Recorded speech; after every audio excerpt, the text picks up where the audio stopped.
C'est particulier et il y a vraiment, je dirais, dénonciateurs en parlant de ceux qui ont creusé donc des citernes crevassées qui ne retiennent pas l'eau, qui ne retiennent pas donc la bénédiction. Et la psychologie moderne, qu'elle soit chrétienne ou non, eh bien, ne retient pas la bénédiction donc de Dieu. Quand on a connu la puissance de l'Évangile, quand on est venu entendre l'Évangile sous l'onction de Dieu et combien nos vies ont été bouleversées littéralement, on n'a pas eu besoin de psychologue, on a eu donc, je dirais, la piqûre, je dirais, pour l'éternité. On a été sauvés par la grâce de Dieu et nous ne voulons pas échanger cela et nous ne voulons pas retourner vers les hommes après être venus directement vers le Seigneur. Amen. Dans son livre L'apprenti sorcier, Mary Stewart Van Leeuwen, un professeur de psychologie, a révélé que l'apprentissage de la psychologie comme science naturelle, ça ne marche pas. Ça ne marche pas. Le psychiatre Lee Coleman a intitulé son livre sur la psychiatrie « Le règne de la terreur ». Et il a démontré à l'intérieur que la psychiatrie n'est pas une science. Le psychologue Roger Mears, dans son article « La psychologie devient dérangée et folle », il déclare, je cite, « Aujourd'hui, le champ de la psychologie est dans un marasme complet.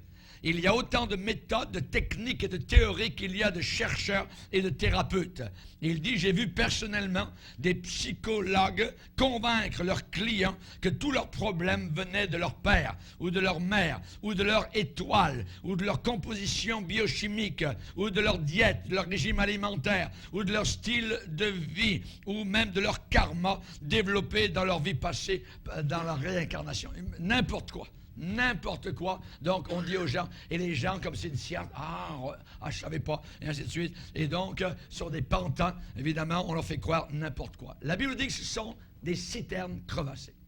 Toutes ces choses-là sont des citernes crevassées.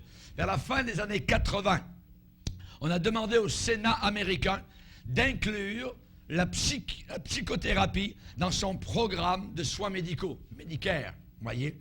On a demandé au Sénat américain d'inclure la psychothérapie dans son programme de soins médicaux. Et il y a eu une montagne d'évidences qui suggérait que la psychologie n'était d'aucune ou si peu de valeur thérapeutique que le Sénat a lancé une enquête sur ce sujet. Et le résultat de l'enquête, et je vous le dis, aucune évidence n'a été prouvée que les aides psychoanalytiques améliorent un cas. Mais au contraire, ils ont trouvé, il y a beaucoup d'évidences qu'au lieu de cela, elle fait du mal. Elle fait du mal. David a dit, je bénis l'Éternel, mon conseiller. Il faut le connaître, évidemment, pour l'avoir comme conseiller. Amen. Je bénis l'Éternel, mon conseiller. On l'appellera, dit Ésaïe, conseiller. À l'église de la fin des temps, à l'église laodicéenne, qui est une église qui sera vomie littéralement de la bouche du Seigneur, une église qui va aller en enfer, vous voyez, eh bien le Seigneur a dit, je te conseille d'acheter de moi de l'or éprouvé. Une église qui se pensait riche et qui était pauvre, vous voyez, évidemment, donc c'était complètement différent de ce qu'eux pensaient. Ils se pensaient bien vivants et ils étaient complètement morts, littéralement. Celui qui compte les étoiles et qui donne à toutes des noms, voyez, et dont l'intelligence est sans limite, peut-il me conseiller? Ai-je besoin d'aller vers un homme, voyez? Non, non, non. Et évidemment, à l'époque du Sénat américain qui cherchait à inclure cela, la psychologie, dans leur programme Medicare, le gouvernement, à l'époque américain, a décliné l'idée d'inclure la psychothérapie dans son programme Medicare, à l'époque. Vous voyez? On va lire un passage dans Proverbes. Proverbes, premier chapitre. Proverbes, le premier chapitre.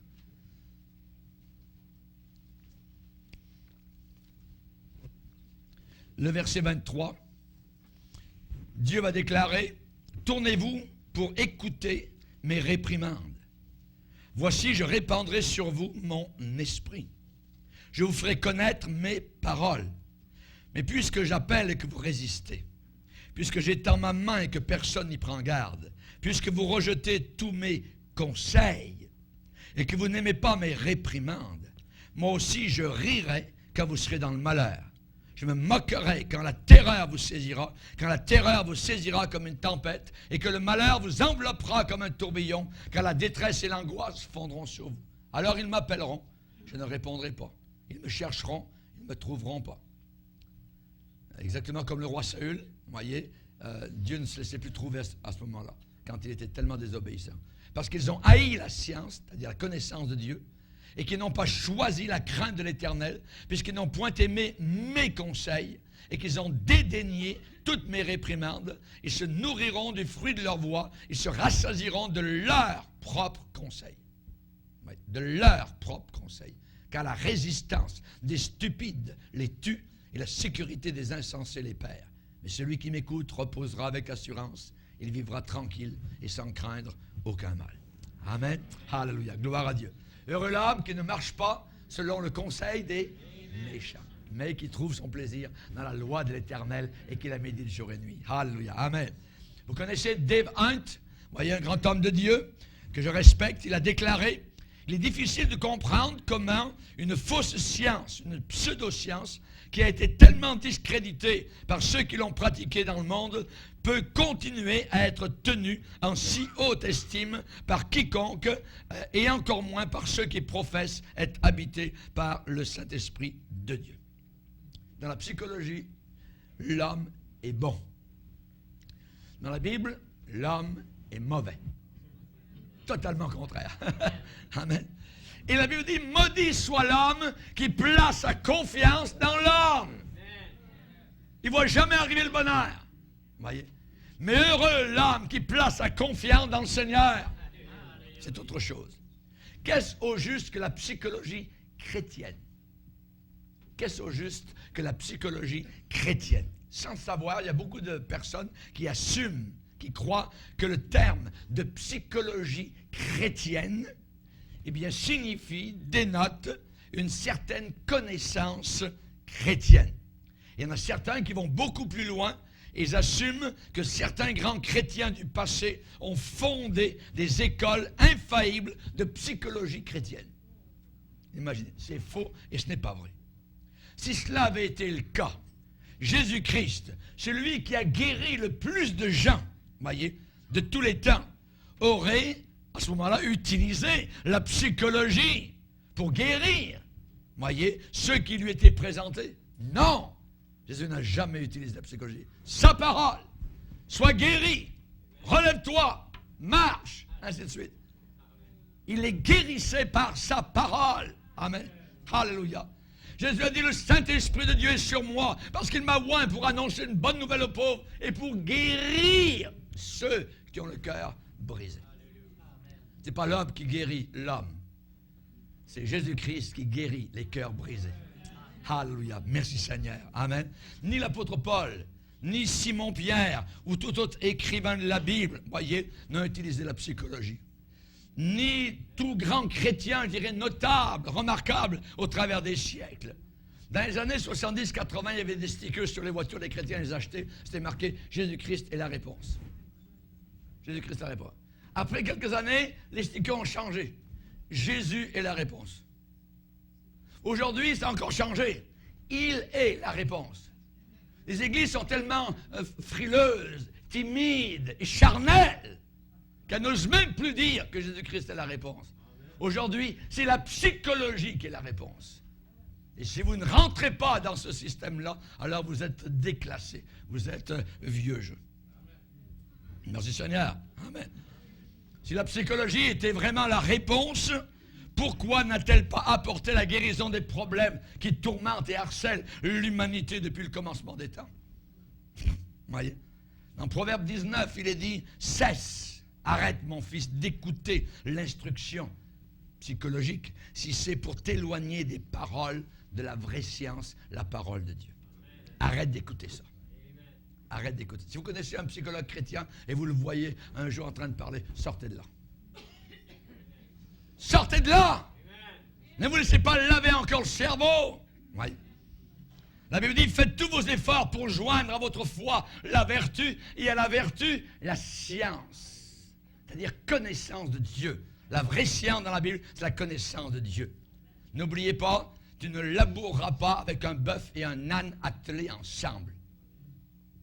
La chrétienté aujourd'hui est envahie par la psychologie. C'est enseigné dans la plupart des collèges bibliques et ça inspire les prédications dans beaucoup d'églises. Et les gens sont invités à consulter le psychiatre chrétien, le psychologue chrétien, pour obtenir des résultats. Entre 60 $ et 120 $ de l'heure. 55 minutes. 55 minutes, oui. C'est abominable. Vous devez payer maintenant. Vous devez payer. Jésus dit, vous avez reçu gratuitement, donné gratuitement. Ah oui. Oui, on paye nos dîmes, nos offrandes, mais je n'ai pas à payer un homme pour qu'il me parle, blablabla, puis qu'il m'écoute pendant 1 heure. Allonge-toi, puis raconte-moi ton passé. Avant que tu étais sauvé, c'était comment, puis tout ça, puis bientôt ça va être dans ton ancienne vie, puis tout ça, puis la réincarnation, n'importe quoi. On a ça dans l'Église. Un jour, il y avait un homme du temps de Néhémie il avait réussi, c'était un ennemi du peuple de Dieu, il s'appelait Tobija. Néhémie n'était pas là, puis finalement, Eliashib, le souverain sacrificateur, l'avait placé dans une chambre directement à l'intérieur du temple. Un ennemi de Dieu. Quand Néhémie est arrivé, est revenu, il a vu ça. Imaginez, un faux apôtre, un ennemi du peuple de Dieu, à l'intérieur du temple de Dieu. Il est allé dans la chambre, il a pris les affaires, et il a tout mis ça dehors, voyez, et un coup de pied au derrière, sort d'ici. Et c'est ce qu'on devrait faire de tous les psychologues chrétiens à l'intérieur de l'Église, parce que ces gens-là ont besoin d'être assis et d'écouter un vrai prédicateur de la parole de Dieu. L'Évangile passe au-dessus de toute psychologie humaine. Alléluia. Christ est la réponse, pas la psychologie. L'Église a reçu du Sauveur l'ordre de prêcher l'Évangile aux pécheurs. Allez par le monde entier, prêcher la psychologie. Non! Prêcher l'Évangile. Évangélion, la bonne nouvelle, le sang de Christ, la croix. Alléluia. Merci Seigneur. Amen. La psychologie aujourd'hui, c'est un Goliath. C'est un Goliath. Et nous, les David, il faut abattre ce Goliath. Il faut abattre ce Goliath. Si vous pensez que Goliath est votre ami, vous êtes déjà fini. Vous êtes dans le camp des Philistins. Peut-être vous êtes un Philistin. David, il a pris 5 pierres dans le torrent. Il a mis dans ses poches sa gibecière. La Bible dit 5 pierres polies. Ça veut dire que ces pierres avaient passé des siècles dans le torrent. Et l'eau les avait comme bien polies, bien rabotées. Il n'y avait pas d'aspérité. Il en a pris 5. Et nous avons, nous, chers amis, 5 pierres solides pour les lancer sur les Goliaths de ce monde. Nous avons le Saint-Esprit de Dieu. Nous avons la parole de Dieu. Nous avons le nom de Jésus-Christ. Nous avons le sang de Jésus-Christ.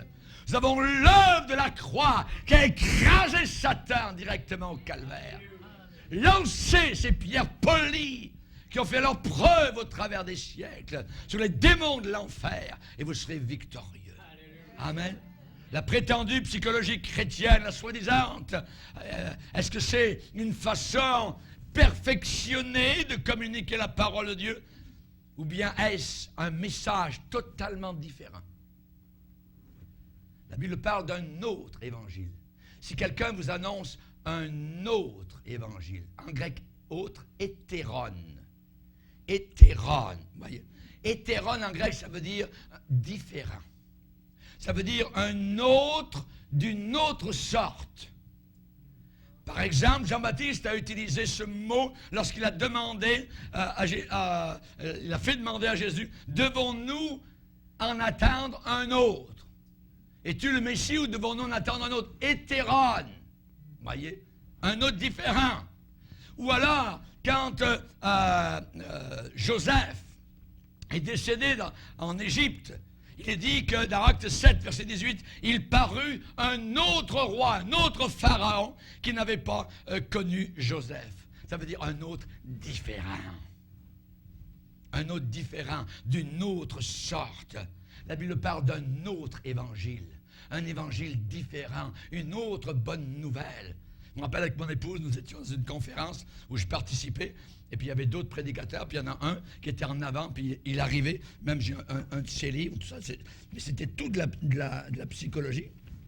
Voyez, les secrets d'un ministère épanoui, se connaître, s'accepter, s'assumer. Il était tellement heureux en avant, il était épanoui, on aurait dit la vraie onction de Dieu. C'était merveilleux, il en brillait littéralement.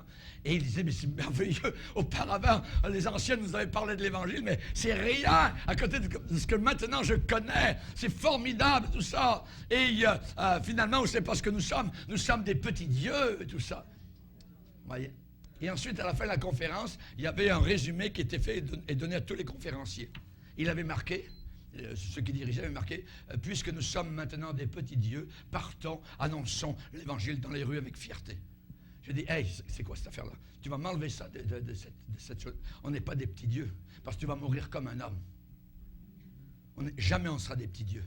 Ils ne seront jamais des petits dieux. Pourquoi? Parce que c'est un mensonge du diable. Et ce mensonge remonte au jardin d'Éden, où Satan a dit à Adam et Ève, vous serez comme des dieux. C'est le nouvel âge qui entre littéralement à l'intérieur de l'Église. Cet homme-là voulait nous faire croire que maintenant il avait découvert autre chose. Ouais. C'est un pasteur africain, ainsi de suite. Il avait découvert la psychologie chrétienne. Maintenant, il pouvait rouler avec une Mercedes, il pouvait porter une montre Rolex, il pouvait vivre un peu plus dans le luxe. Voilà ce que le nouvel évangile lui avait apporté. Le diable n'a-t-il pas promis les richesses à Jésus? Tu te prosternes, je te donnerai toutes ces richesses, cette gloire, car elle m'a été donnée. Et je la donne, à qui je veux. Et ceux qui rentrent dans le système diabolique religieux vont avoir aussi beaucoup de richesses. On n'est pas sur la terre pour avoir des richesses. On est sur la terre pour servir Christ. Paul a dit, j'ai appris à vivre autant dans la disette que dans l'abondance. Un jour, on est dans la disette, pas de problème, je ne me pose pas de questions sur ma foi, je continue à marcher avec le Seigneur. Alléluia, gloire au Seigneur. Amen. Chers amis, j'aimerais vous dire que la deuxième chose qu'il faut bien savoir, est-ce que le fondement, la base, l'assise, la fondation de la psychologie chrétienne est différente de la psychologie non chrétienne? La psychologie séculière, la psychologie du monde. On va dire qu'il n'y a pas de différence. Et même les psychologues le reconnaissent, c'est la même chose. Et même Robert Schuller a parlé avec un psychologue et qui avait fait beaucoup d'études. Ils sont arrivés à la conclusion, mais nous marchons dans le même chemin. Nous sommes pareils. Moi, j'étais la psychologie dans le monde, et vous, là, vous êtes dans la psychologie supposément chrétienne, mais c'est la même chose. Chers amis, notre objectif est quoi? De défendre la vérité.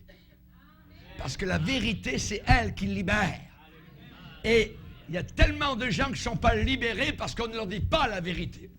Jésus a dit, vous connaîtrez la vérité et la vérité vous libérera. Mais la vérité mélangée à l'erreur ne libère pas. C'est une soupe, simplement, voyez, qui empoisonne. Paul nous a dit de combattre pour la foi. Dans Jude, il dit de combattre pour la foi qui a été transmise aux saints une fois pour toutes. Et l'évangile par lequel nous sommes sauvés, il nous sauve, cet évangile, si nous le gardons tel qu'il nous a été transmis. Sinon, vous auriez cru pour rien. Donc, Jésus va dire souvent, parce que tu as gardé ma parole, je te garderai. Tu n'as pas bougé ma parole. Tu as gardé cette parole. Tu ne l'as pas modernisée. Tu as cru dans cette parole. Et cette parole, nous allons la garder telle qu'elle nous a été transmise. Voyez? J'aimerais vous dire une chose, c'est que qu'est-ce qu'il y a de si mauvais dans la psychothérapie? La première chose, c'est que dans la psychothérapie, l'homme est une victime. Et l'homme n'est pas un pécheur. L'homme est une victime. Et l'homme n'est pas un pécheur. La psychologie moderne considère une personne comme étant une victime. Les raisons données, c'est simple. Il y en a multiples. Problèmes de famille, problèmes d'éducation, ça ne va pas avec toi, c'est à cause de tel divorce, on t'a abusé émotionnellement, ton foyer brisé, tu as reçu une mauvaise éducation, tu as été rejeté, toutes sortes d'abus sexuels, physiques, l'inceste, la violence, les viols, le divorce de tes parents, tu as eu un mauvais père, une mauvaise mère, ainsi de suite. J'aimerais vous dire une chose, nommez-moi un seul parent qui est parfait, qui a été parfait. Aucun. Il n'y en a aucun. Aucun parent. Et la Bible déclare dans Hébreux 12 que tout parent va punir ses enfants. Mais tout d'un coup, nous, comme génération, on en veut à ceci, on en veut à ma mère, on en veut à mon père, on en veut aux voisins, les circonstances. C'était pas un bon quartier, c'était pas ci, c'était pas ça, c'est un mauvais pays, ainsi de suite. Et dans la psychologie, l'homme n'est pas pécheur. L'homme est une victime. Ça, c'est très grave. La souffrance intérieure de la victime, on leur dit, parce qu'ils souffrent intérieurement, c'est cela qui a créé une conduite perturbée. La victime, à ce moment-là, elle attend ça. La victime, elle est poussée, elle est portée à croire qu'elle a été blessée psychiquement à cause de la conduite de quelqu'un d'autre.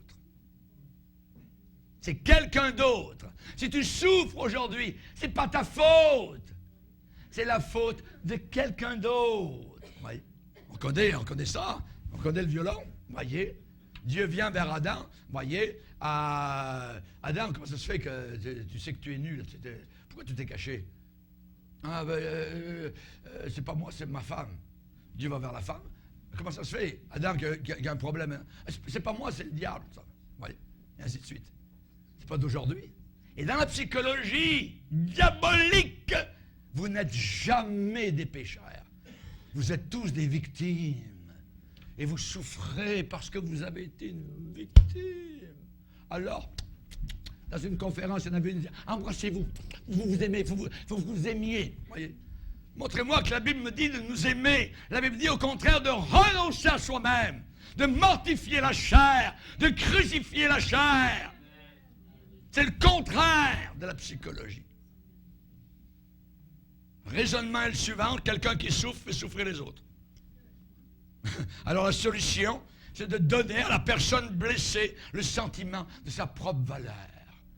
Comme tu as de la valeur, voyez. Lui faire comprendre que ce sont les autres qui sont la cause et la raison de sa souffrance. La psychologie enseigne que le manque d'estime de soi peut être corrigé. Comment ça? En comprenant soi-même, en comprenant la source, la cause de cette conduite perturbée. Alors, allongez-vous, parlez-moi, venez dans mon bureau, et là, raconte-moi ton passé, tout ça. Et on remonte les poubelles du passé, on remonte tout ça, et ainsi de suite. Voyez, non. Pour, supposément, résoudre les problèmes d'aujourd'hui. Jamais de la vie. Mon problème, moi, il est à la croix. Mon problème, je le place au pied de Jésus, je prie le Seigneur, je demande au Seigneur qu'il m'aide. Et pendant 40 ans que je suis venu le Seigneur, il m'a toujours aidé par la prière, le chercher. Dans la vie de David, on voit souvent, et David chercha l'Éternel. David invoqua l'Éternel. Voyez. Amen. Merci Seigneur. Faire remonter le passé à la surface ne résoudra rien du tout. Rien du tout. Voyez. Le passé, les poubelles, pour mener une bonne vie chrétienne aujourd'hui. Vous voyez comment c'est complètement insensé. C'est fou. C'est idiot de faire remonter à la surface les poubelles du passé pour aujourd'hui mener une bonne vie chrétienne. Jamais de la vie. Tout est cancellé à la croix. Tout est annulé à la croix. Dieu dit qu'il oublie le passé. Nos péchés sont dans le fond. Et eux, ils les remontent. Voyez, ils vont à la pêche. Ils remontent. Hein? Dis-moi, si tu souffres, c'est parce que tout ça. Voyez? Quand tu étais petit, peut-être dans ton subconscient, tu ne te rappelles pas, mais peut-être on peut t'inoptiser, tout ça, puis les églises inoptisent aussi. Pour tomber par terre, vous avez un bénigne qui vous arrive, vous avez un inoptiseur.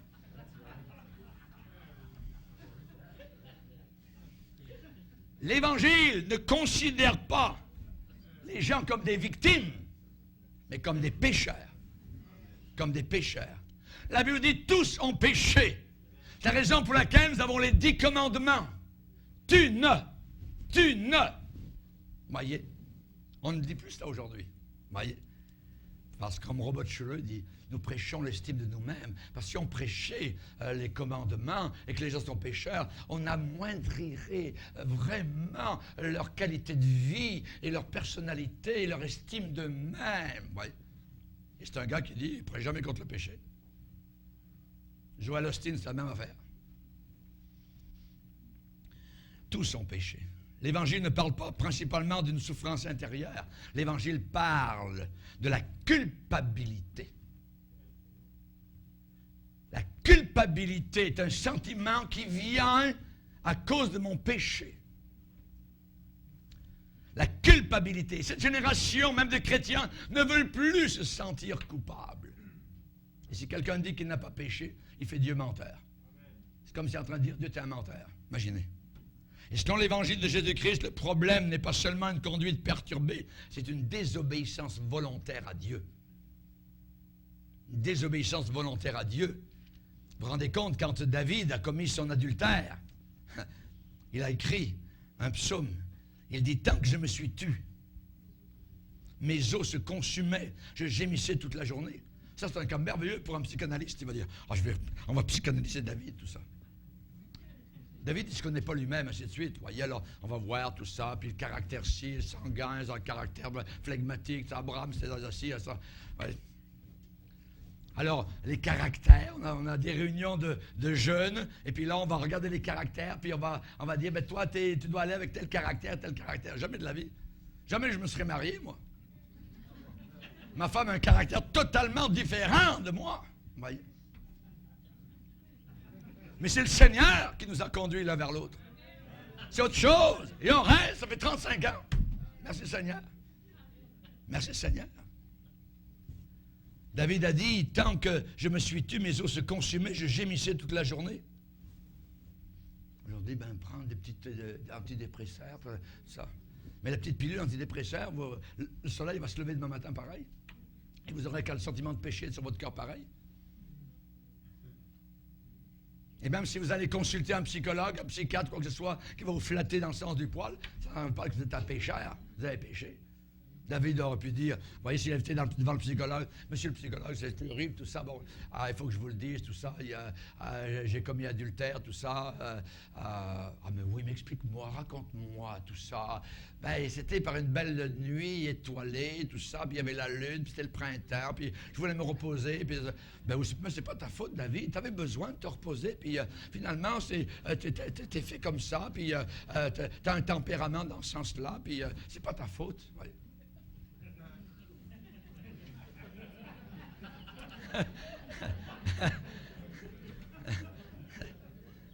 La Bible dit, tu ne commettras pas d'adultère. Tu ne commettras pas d'adultère. Je t'ai fait connaître mon péché. Et je n'ai pas caché mon iniquité. J'ai dit, j'avouerai mes transgressions à l'Éternel. Et tu as effacé la peine, la douleur, cette culpabilité a disparu. Alléluia. Gloire à Dieu, c'est là le salut. Heureux l'homme à qui Dieu n'impute pas son péché. C'est merveilleux le salut. C'est la folie, la psychologie. Voyez. J'aimerais vous dire qu'une victime peut toujours accuser quelqu'un d'autre pour sa condition de blessure psychique. Voyez. Mais un pécheur doit confesser son péché.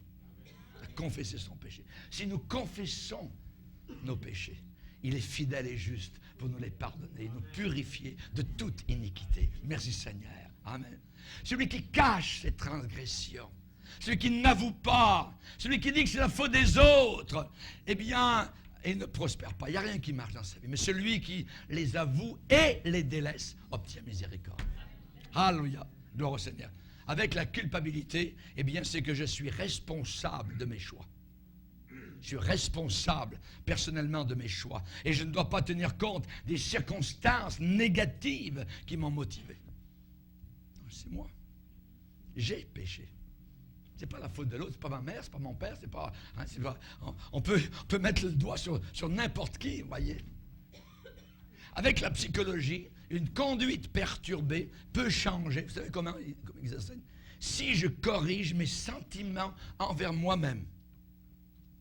Vous voyez comme c'est tordu. Serpent. C'est pour ça que bisous, bisous. La conférencière, l'autre jour, elle a demandé à tout. Embrassez-vous la main. Dites, je m'aime. C'est ça la folie à l'intérieur de l'Église. À l'intérieur de l'Église, vous voyez. Jim Dobson fait bien faire. Comment ma conduite perturbée peut changer, dit la psychologie, si je corrige mes sentiments envers mes circonstances. Alors, élève ton estime de toi-même. Augmente ton estime de toi-même. Mais selon l'Évangile, c'est autre chose. Selon l'Évangile, la désobéissance exige la repentance.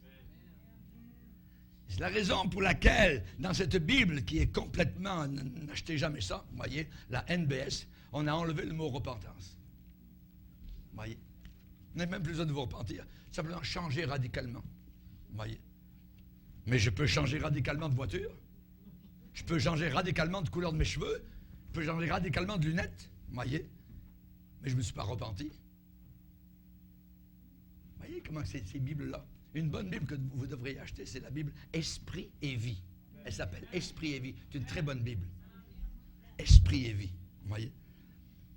Chers amis, selon l'Évangile, la désobéissance exige la repentance. Donc, dorénavant, ça va être quoi? Ça va être l'obéissance à Dieu et à la parole de Dieu. Si vous m'aimez, gardez mes commandements. C'est là où le pneu touche l'asphalte. C'est pas je t'aime Seigneur, je t'aime, alléluia, puis t'es merveilleux, puis désobéir à l'année longue. Si vous m'aimez, gardez mes commandements, obéissez à ce que je vous ai commandé. Il y a des commandements dans le Nouveau Testament. Oui. Devenir obéissant, être des enfants obéissants. La Bible considère tous les hommes comme des pécheurs coupables, c'est-à-dire que nous sommes responsables de nos actions. Plus que cela, la Bible nous enferme et nous dit que nous sommes sans excuse. Sans excuse. Et dans la psychologie, les gens, on les remplit d'excuses. On les remplit d'excuses. C'est pas moi. C'est pas ma faute. C'est ma sœur qui a cassé la machine à vapeur. C'est pas moi, c'est jamais moi. Ouais. La Bible dit tous sont péchés. Oui. Tous sont péchés. Et nous avons tous l'ordre de nous repentir. Dieu ordonne à tous les hommes en tout lieu qu'ils doivent se repentir. Parce qu'il a fixé un jour où il jugera le monde par l'homme qu'il a désigné et ce dont il a donné à tous une preuve certaine en le ressuscitant d'entre les morts. Amen. Alléluia. Merci Seigneur. Amen. La psychologie, c'est un effort sociologique de l'homme pour se découvrir soi-même, se trouver soi-même.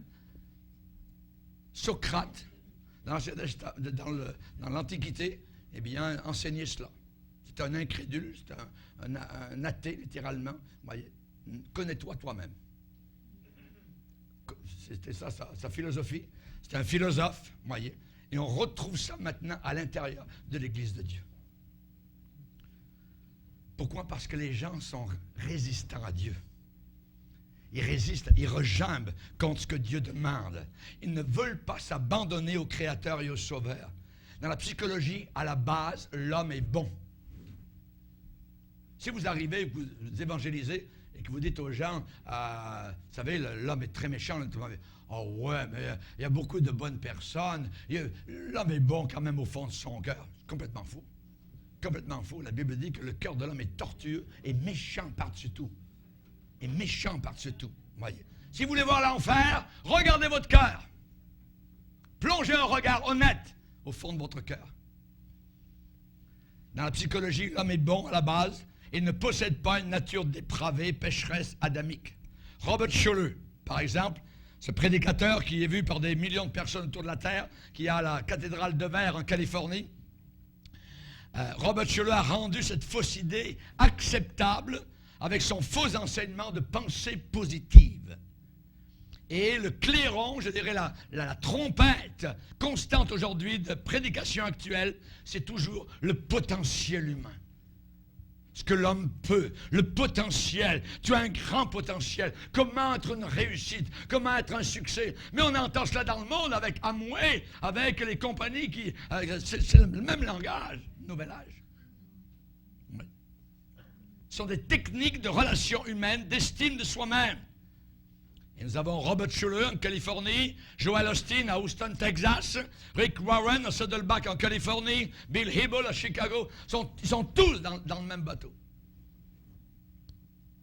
Et l'idée biblique de crucifixion du moi, l'idée biblique de la sanctification et de renoncer totalement à une vie charnelle ne gagne même pas la deuxième place dans leur priorité. J'aimerais vous dire qu'une telle prédication ne réussit pas. Ça rassemble du monde, beaucoup de monde, voyez. Mais les témoins de Jéhovah en rassemblent, les mormons en rassemblent, voyez. C'est autre chose dans l'Église de Dieu. L'Église de Dieu est faite de gens qui sont repentis de leurs péchés et qui sont nés de nouveau. Amen. Mais actuellement, on introduit à l'intérieur de l'Église des étrangers. Tout homme possède un bouton spirituel dans sa poitrine. Et la seule personne qui peut le trouver, c'est le Saint-Esprit, pas le psychologue chrétien. C'est le Saint-Esprit. Et il vous parle, jour et nuit. Au point même où parfois vous n'arrivez même pas à dormir. Et il va vous prêcher, il va vous prêcher. Son doigt noueux est toujours sous votre main. Tu n'aurais pas dû faire ça. Tu es un pécheur, repens-toi. Christ est mort à ta place. Viens à la croix. Ça, c'est la prédication de conviction du Saint-Esprit. Amen. Gloire au Seigneur. Chers amis, c'est le premier pas et l'unique, je dirais le seul, vers la rédemption, le salut et la délivrance. Voyez. Faire quoi? Confesser que nous sommes en banqueroute totale. Nous sommes une banqueroute totale, complète. Et je l'avoue. Et c'est là que la vérité me libère. Quand je reconnais que j'ai offensé Dieu, et je me repens avec pleurs, et des pleurs salés, amers. Pardon, Jésus. Tu as tant fait pour moi sur la croix de Golgotha. Chers amis, la prédication psychologique ne peut pas réussir. La Bible appelle cela la confession de péché. Le vrai évangile, c'est confesser nos péchés. Le fils prodigue, quand est-ce qu'il a commencé à aller mieux? Quand il a dit « j'ai péché ». Ce sont les deux mots que cette génération ne veut jamais avouer. J'ai péché. Cette génération ne veut pas le déclarer. Robert Schuller, je vais vous citer ce qu'il déclare. Dans son livre Self-Esteem, New Reformation, Nouvelle Réforme, l'estime de soi-même. C'est son livre, ça a été envoyé gratuitement à tous les pasteurs d'Amérique. Des milliers, des dizaines de milliers ont reçu ce livre à leur maison. Sur la couverture du livre, l'annonce dit « Nous déclarons dans ce livre avec force que les églises chrétiennes, les cantiques, la prière et les interprétations spirituelles ont assiégé la dignité de la personne. » Le docteur Schuller lance un défi à toute théologie qui glorifie la mortification de la chair. Le contraire de ce que la Bible enseigne. Cette déclaration, je dirais pour nous personnellement, devrait nous faire jeter à la poubelle son livre. Pourquoi? Parce que toute étude sérieuse du christianisme, du Nouveau Testament, identifie clairement deux choses. La nature pécheresse de l'homme. 2, la mortification, cette mauvaise nature, par le sang de Jésus-Christ et par le Saint-Esprit. Faites mourir les actions du cœur par le Saint-Esprit, en étant remplis du Saint-Esprit. Amen. Ce sont les deux vérités de base, je dirais, en théologie chrétienne. Et sans ces deux vérités, la mort de Jésus-Christ est une honte inutile.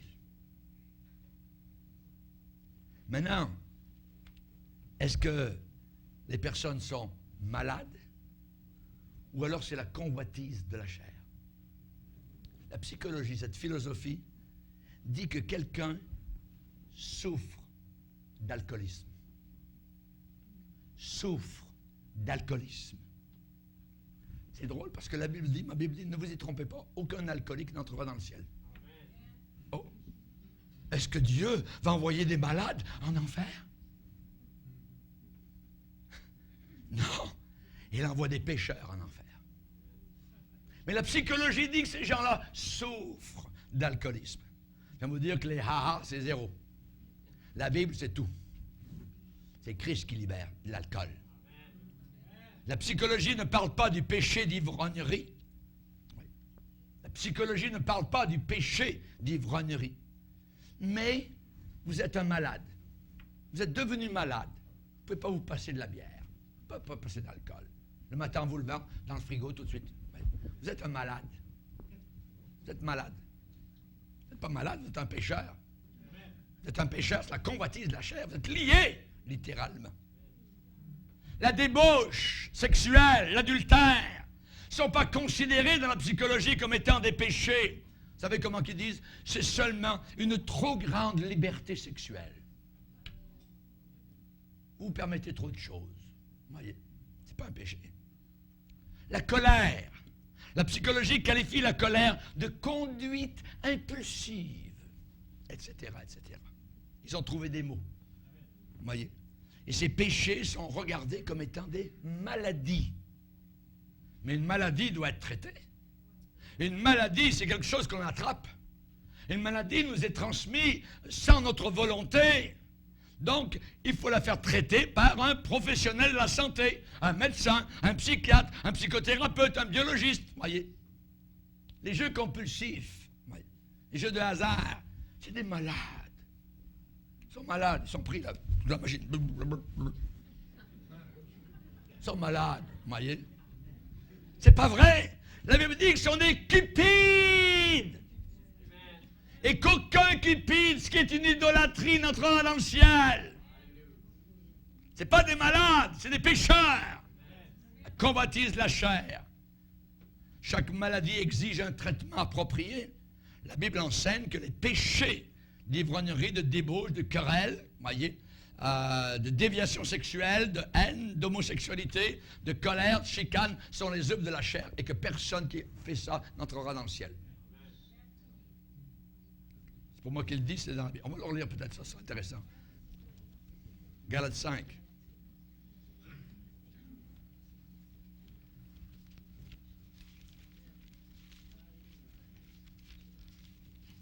Galates 5. Verset 19. Or, les œuvres de la chair sont manifestes, c'est clair.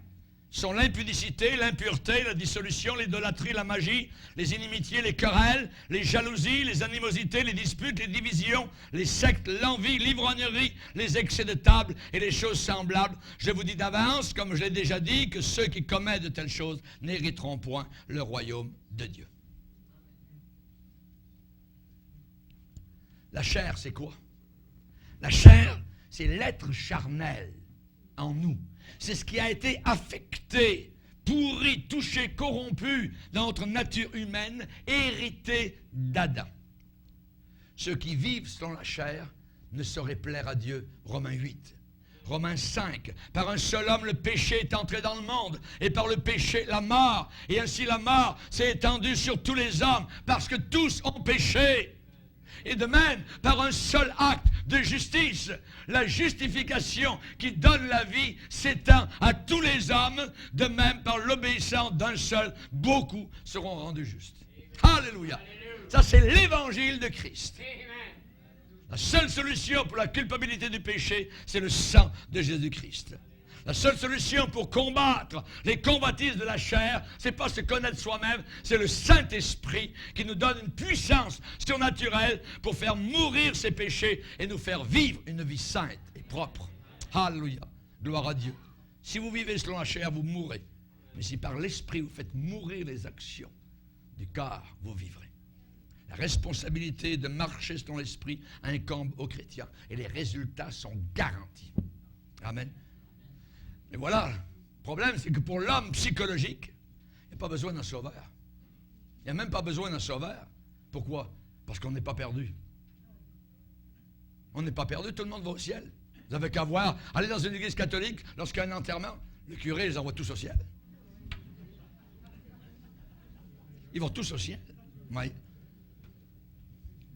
Il n'y a pas de jugement. Il n'y a pas de récompense. Ça n'existe pas. Qu'est-ce que la Bible dit? L'homme animal ne reçoit pas les choses de Dieu. Ce mot animal, dans le texte original en grec, c'est l'homme psychikos, c'est-à-dire l'homme psychologique. L'homme psychologique ne reçoit pas les choses de Dieu parce qu'elles sont une folie pour lui. Qu'il y a 2000 ans, un homme sur une croix appelé Jésus, par son sang me purifie de mes péchés, c'est fou complètement. Voyons, on est rendu au 21e siècle. Attends, on ne retournera pas là-bas à 2000 ans en arrière. L'orgueil de l'homme. Oui. Le nouveau sauveur aujourd'hui pour ces gens-là, le nouveau sauveur psychologique, c'est avoir une attitude positive. Et vous l'entendez autour de vous chaque jour. Il faut être positif. Soyons positifs. Voyez. Mais si votre maison brûle, soyez positif. S'il y a un tremblement de terre qui tue 200 000 personnes, soyez positifs. Une attitude positive. Voyez. Ça, c'est le nouveau sauveur. C'est le nouveau sauveur. Voyez. Et en réalité, cette pensée que ces gens-là donc ont, c'est une image de stupidité. Ce sont des gens qui ont des PhD, des MD, des LSD, tout ce que vous voulez. Complètement partis. Ils ne veulent pas dénoncer le péché. Ils remplacent le mot péché par une attitude négative. Ouais. Question posée à Robert Schuller.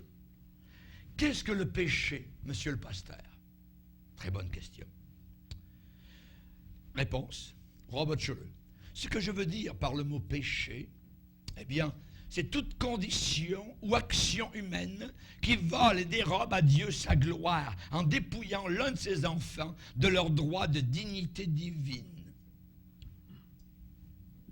Le péché, il continue, c'est toute action ou pensée qui vole et dérobe à moi-même ou à tout autre être humain son estime de soi. Le cœur du péché originel devient alors MDC, manque de confiance, dit-il. Le péché pourrait être considéré, dit-il, comme étant encore une incapacité innée de s'évaluer soi-même correctement. Vous ne savez pas vous évaluer vous-même. Ça veut dire, c'est ça votre péché. Étiquetez-le, dit-il, comme étant une image négative de soi-même. C'est ça le péché, pour Robert Schuller. Ne dites pas que le cœur central de l'âme humaine est de la méchanceté. Si c'était le cas, alors vraiment l'être humain serait totalement dépravé. Le christianisme positif ne croit pas, ne soutient pas l'idée de la dépravation humaine, mais c'est l'incapacité humaine. Je suis humainement incapable de corriger ma propre image de moi-même négative jusqu'à ce que je rencontre une expérience qui va changer ma vie avec un amour qui ne me condamne pas, qui est répandu sur moi par une personne que j'admire tellement que d'être accepté sans condition par lui, c'est la nouvelle naissance. Vous voyez, il passe à côté. Page 67 de Self-Esteem de New Reformation, Robert Schuller. Aucune repentance n'est demandée. Vous avez remarqué? Aucune repentance n'est demandée, aucun prix payé, aucun sang versé, aucune croix ensanglantée. David a dit, j'ai péché contre toi seul. C'est autre chose. La définition du péché dans la Bible est simple. Ce n'est pas la définition de Robert Schuller. Quiconque pêche, transgresse, viole la loi de Dieu. Et le péché, c'est la transgression de la loi. Qu'y a-t-il de si mauvais avec la psychologie? Eh bien, la psychologie, c'est un abîme sans fond. C'est une brèche béante, une erreur flagrante, parce que l'attention de la personne est dirigée sur elle-même. Sur elle-même, pas sur Jésus-Christ. Voyez? L'examen et la connaissance de soi-même, j'aimerais vous dire, n'est pas un remède. Personne ne sera guéri s'il se connaît bien lui-même, s'il a connaissance de lui-même. Les bons marins, voyez, et j'ai été un marin longtemps, les bons marins ne jettent pas l'ancre à l'intérieur du navire.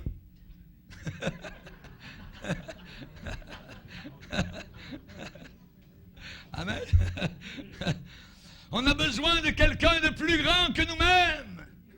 Et la Bible dit que nous avons saisi. Alors il y a l'ancre sûre et solide. Elle pénètre. Amen. Là où Jésus-Christ est entré pour nous une fois pour toutes.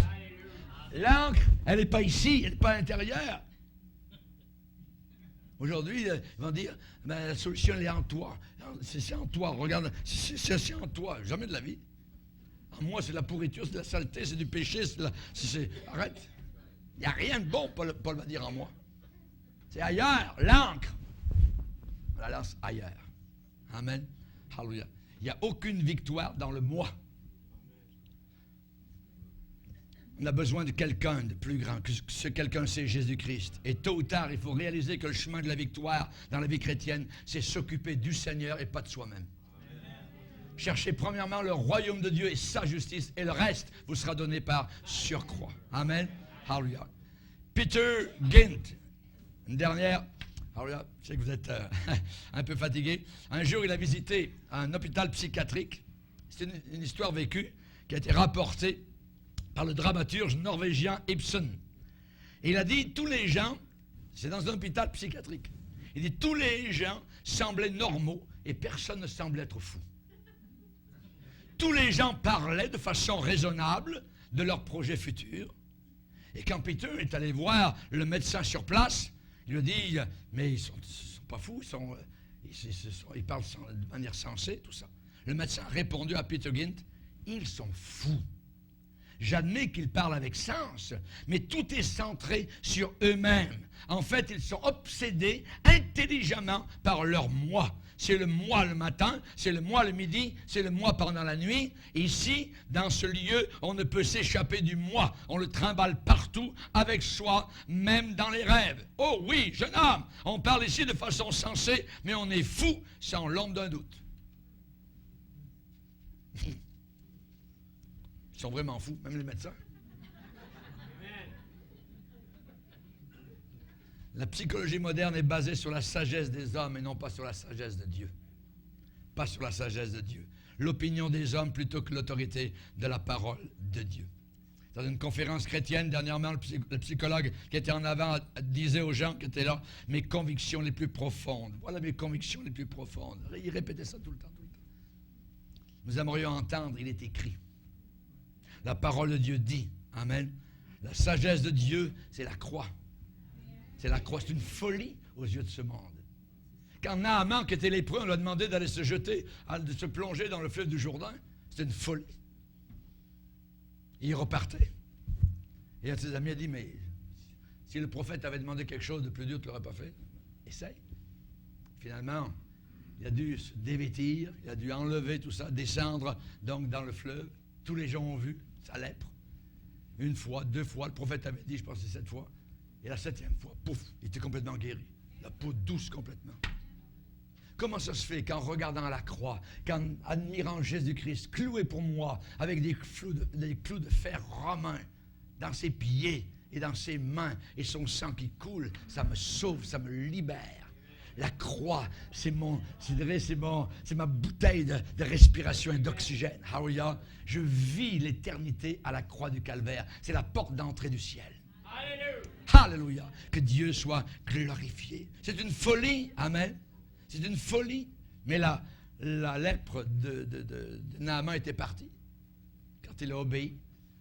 Quand il a obéi. La psychologie, c'est un cheval de Troie. Un cheval de Troie. La Bible parle de cette sagesse qui n'est pas de Dieu. C'est celle qui vient, ce n'est pas celle qui vient d'en haut. Et Jacques va dire, elle est terrestre, elle est charnelle, elle est diabolique.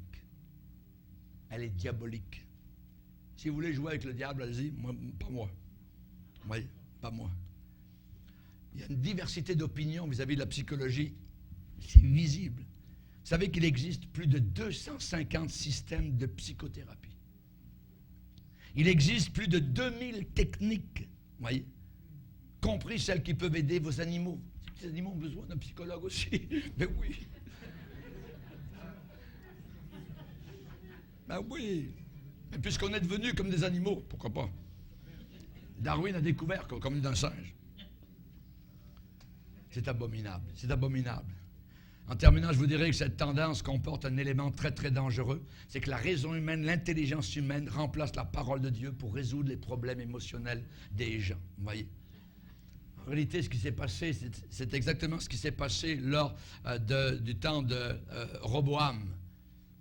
Son père s'appelait Salomon. Et Salomon, lorsqu'il sortait en ville à Jérusalem, il avait des gardes. Et les gardes avaient des boucliers d'or, totalement en or. Mais un beau jour, Salomon est mort et son fils a pris la place. Et son fils n'a pas suivi le Seigneur comme le père. Alors Dieu a envoyé le roi du sud, Shishak, le roi égyptien. Et il est monté attaquer Jérusalem. Et à Jérusalem, il a pris tous les boucliers d'or et il est reparti chez lui. Et Roboam, il n'y a plus de boucliers. Alors quand il voulait aller dans les rues de Jérusalem, il fallait prendre des gardes avec des boucliers. Mais il n'y avait plus d'or. Alors il a fait faire des boucliers d'airain. Les gens le voyaient passer. Ah ouais, c'était pas comme du temps de son père. Le temps de son père, c'était les boucliers d'or. Lui, c'est des boucliers d'airain. second ordre. Et l'Église est en train de descendre à un second ordre avec la psychologie chrétienne, supposément. Avec des réponses qui ne sont pas fondées sur la parole de Dieu. Avec une philosophie qui n'est pas basée sur les principes bibliques et spirituels. Ça peut apporter un soulagement temporaire. À la longue, le résultat peut être très décevant et très dommageable même. Moi, je me confie en celui qui donne des noms à toutes les étoiles et dont l'intelligence n'a pas de limite. Il est un sauveur glorieux, un sauveur merveilleux. En terminant, je vous dirai une chose, c'est que l'Église va-t-elle survivre? L'Église va-t-elle survivre? Je veux dire oui. Elle va survivre, puisque le Seigneur a dit, je bâtirai mon Église. Et les portes de l'enfer ne prévaudront pas contre elle. Amen. Les églises aujourd'hui ont des enseignements, des classes sur l'alcoolisme pour les alcooliques, des classes pour ceux qui sont adonnés à la drogue, pour ceux qui ont des phobies, les programmes en 12 étapes, sur les mangeurs anonymes, ceux qui mangent jour et nuit puis qui se font vomir, ainsi de suite. Les églises ont des programmes n'importe qui, n'importe quoi. Vous voyez? Ils ont simplement remplacé l'Évangile à la bonne vieille façon par le mensonge de la psychologie et de l'estime de soi-même. Une dame un jour disait au pasteur, pensez-vous que la Bible, le Saint-Esprit et le sang, c'est une sorte de guérison pour tous les maux? Et le pasteur de répondre a presque crié, mais madame, vous ne pouvez pas le dire d'une meilleure manière. Oui, oui, oui, 1000 fois oui. Il y a très peu de gens qui ont le sens aujourd'hui du danger qui est encouru. Nous savons qu'il y a quelque chose qui ne va pas bien, mais nous ne savons pas où mettre le doigt dessus. La pensée psychologique, c'est le début de notre chute, de notre banqueroute comme chrétiens. Chers amis, aujourd'hui, les concepts de différence, voyez, de divergence, de distinction, d'opposition entre la lumière et les ténèbres est perdu. On ne fait même plus la différence. Et on n'enseigne plus cette différence. Et Dieu va le dire, il n'enseigne plus la différence. Voyez, les ténèbres sont devenues notre maître. Et les deux ne peuvent pas coexister. L'un s'en va, l'un disparaît quand l'autre devient roi. Si les ténèbres s'en vont, la lumière devient roi. Si la lumière s'en va, les ténèbres deviennent rois. L'Église, l'épouse de Jésus-Christ, va survivre dans cette séduction. Jésus a bien dit que personne ne vous séduise. On ne pensait pas qu'on serait séduit directement à l'intérieur, mais on est séduit. Un peu de levain fait lever toute la pâte. Un peu de levain fait lever toute la pâte. Il y a des hommes, des jeunes gens, des jeunes filles, des églises, des assemblées qui retournent à la Sainte Bible, qui retournent au sang de Jésus-Christ et au Saint-Esprit véritable. Et ces gens-là possèdent la trinité du succès spirituel. Alléluia. Amen. Je dirais, il n'y a aucune mauvaise puissance, aucun démon qui peut résister devant une fraîche visitation de la puissance de Dieu. Et actuellement, Dieu se choisit un faible reste et il va les visiter, il va leur réveiller. J'aimerais vous dire, donner comme conseil, donnez-vous totalement à la parole de Dieu. Donnez-vous totalement à la parole de Dieu. Amen. Apprenez à dépendre totalement du sang de Jésus-Christ. À chaque heure, à chaque jour, qui nous délivre du péché. Amen. À la fois connu et à la fois inconnu. La Bible dit, confie-toi en l'Éternel de tout ton cœur et ne t'appuie pas sur ta sagesse, sur ta psychologie, sur ta compréhension des choses. Appuie-toi sur le Seigneur. Reconnais-le dans toutes tes voies et il aplanira tes sentiers. Quand nous nous humilions sous sa puissante autorité, voyez, là arrivent des résultats. S'humilier. Amen. Arrêtez de regimber contre les commandements de Dieu qui nous demandent de vivre une vie sainte et séparée et découvrons la joie de sa présence. Les résultats seront incroyables. Les résultats seront incroyables. Dans notre propre assemblée, nous avons des gens qui ont commencé à venir. Alors, depuis qu'ils sont venus, leur vie a totalement été métamorphosée. Pourquoi? Pas moi, mais la parole. La parole, la parole, la parole de Dieu, donnée avec l'Esprit de Dieu, et ça crée une transformation dans la vie des personnes. Merci Seigneur. Amen. Alléluia. Il va revenir à n'importe quel instant. Il va revenir à n'importe quel instant. Alléluia. De deux personnes dans un champ, l'une prise, l'autre laissée. Deux personnes dans un lit, l'une prise, l'autre laissée.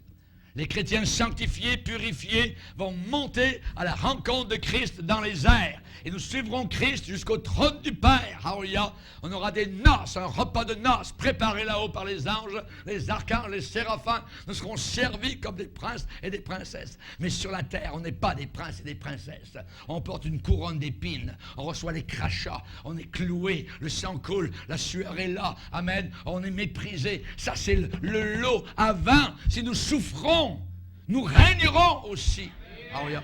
Mais il y a des gens qui veulent régner maintenant. Voyez, c'est pas maintenant, c'est là-haut dans la gloire éternelle. Amen. Faites confiance seulement à la puissance de Dieu. Faites un gros effort pour rejeter toute pensée ou idée qui n'exalte pas la connaissance de Dieu et le nom merveilleux de notre Sauveur. Amen. Le commandement de l'apôtre Paul donné par le Saint-Esprit à l'Église primitive, je vous laisse avec ça.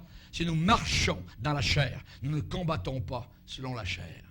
Car nos armes avec lesquelles nous combattons ne sont pas charnelles, c'est-à-dire psychologiques, voyez, mais elles sont puissantes par la vertu de Dieu pour renverser des forteresses, des Goliaths. Nous renversons les raisonnements et toute hauteur qui s'élève contre la connaissance de Dieu. Et nous amenons toute pensée captive à l'obéissance de Jésus-Christ. Amen. Alléluia. Levons-nous ensemble devant le Seigneur. Amen. Alléluia.